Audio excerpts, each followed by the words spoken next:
Ganito ang pagluto sa beef, hindi mo na kailangan i-marinate. Panoorin nyo hanggang dulo. Cooking oil, ginger, onion, garlic, tenderloin beef,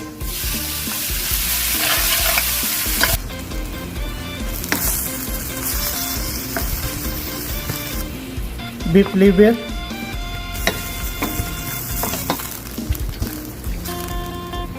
takpan na natin 1 minute.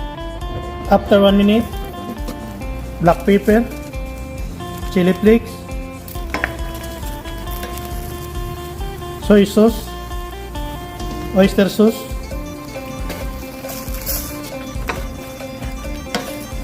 tomato sauce, green chili, honey,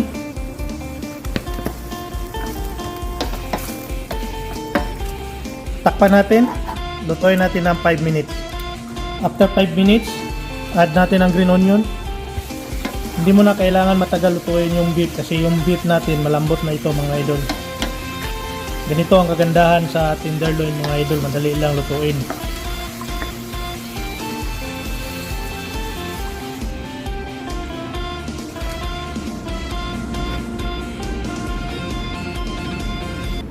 Ganito ang